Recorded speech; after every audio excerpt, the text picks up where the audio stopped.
Welcome back to the channel, and we're here for another Victory at Sea unboxing. We're going to be unboxing the Akagi for the Japanese Navy. This is an aircraft carrier. So at the time of recording, this is going to complete my Japanese Navy. Now, interestingly, Warlord released extra carriers without any extra flights. Right now, in terms of retail, there's no way to get flights other than the starter navies, the starter boxes. If you want to order direct from Warlord, you can get flights somewhat expensively. I'm hoping fairly soon we will get expansions for flights for the Japanese Navy, which I will be picking up as soon as I can get them, because I now have 2 carriers and 4 flights, so I'm not sure exactly, without proxying, what I'm going to do with those carriers. That being said, these are all great models. I'm going to enjoy painting them up.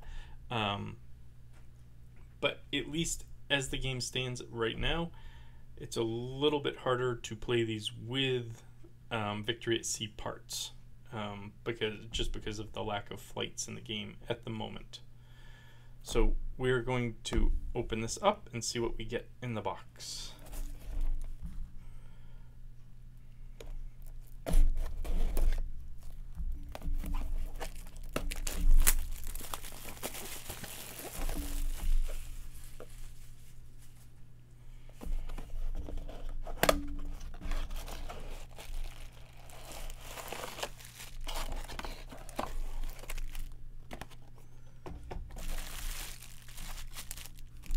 Okay, so we have our cardboard, which we will look at in a minute, and then we have our miniature. Now this is a big piece of resin, actually multiple pieces of resin.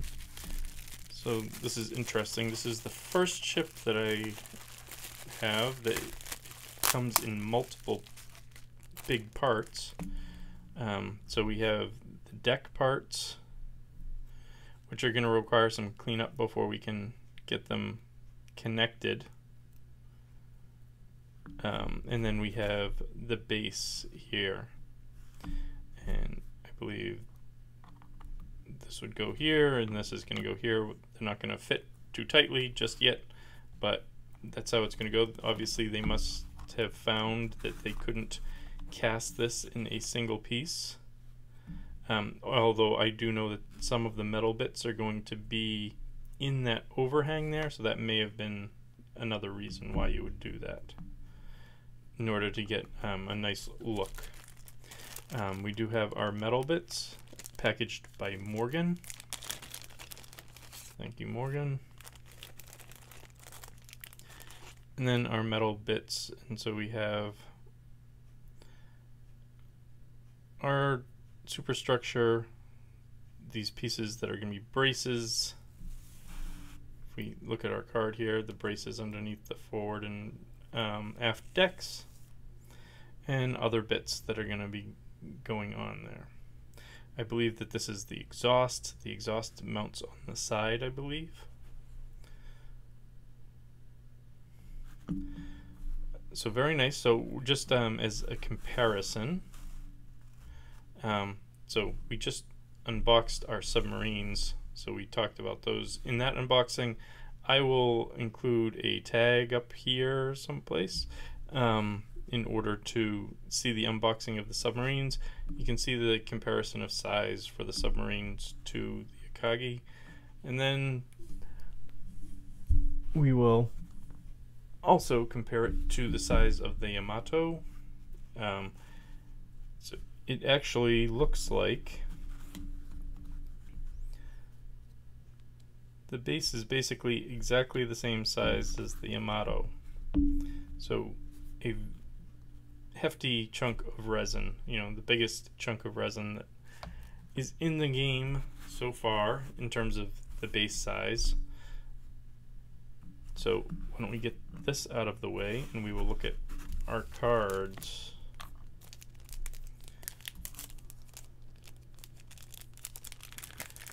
At some point, I will be comparing things like carriers. Like if you have multiple carriers, how do you decide what is going to be in your list? Obviously, the point cost of the ship is going to be a factor, but what other factors are you going to be considering when you're trying to decide which carrier to take? If you're doing just a points level game, I mean, if you're doing a scenario, then it's going to kind of be laid out what you're going to be taking in terms of carriers and other ships. But if in just a points level game, you know, what makes this carrier, what differentiates this carrier from other carriers? So this is the Akagi, but we also have our damage sliders as usual. We do have our Working with Warlord Games resin kits. Again, just read this the first time that you get it, maybe the second time as well, but it'll get you started in your painting, and you shouldn't have problems if you follow all the directions there. We do get our assembly sheet. There's that exhaust that's attaching to the side, and we do have a painting sheet, which is nice. And then our card, this is going to be the Akagi class carrier, flank speed of 6, so it is rather quick. Armor of 3, which is good. Hull of 86 and 28. It's a carrier with torpedo belt 2, and we can carry 17 flights. Then we have some light guns, so we have 6 7.9-inch guns, which are restricted. And again, hopefully you're not firing with those too often. Then we have some light guns. So we have, what does it say? So it says we have 12 4.7-inch guns. These are dual purpose restricted and weak, so these are hopefully going to be more useful to you, because hopefully what you're worrying about with a carrier is your opponent's aircraft and not other big shooting things. So we're going to be able to use those along with our AA, and our AA comes as local too. So it's a little bit better than some ships in terms of their initial local value, and it is 250 points to field at its base level. Then on the back of the card, so we do not have any refits for this, it looks like. And the Akagi is the only ship in its class, so this is a unique ship.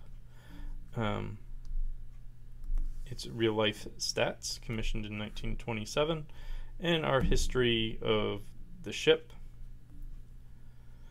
And again, most of these early carriers were converted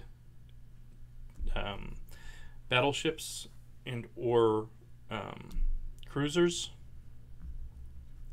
which is one reason why you see the these overhangs in the hull, and you can see with the hull, it looks like a battleship type hull that they had to add supports in to get the deck and everything in there. So I think all of that is kind of cool looking and nice history. But that's it. That is the Akagi class carrier. Our currently final Japanese Navy expansion. So until there are more expansions for the Japanese Navy, we will be going on to other navies, probably our US Navy first.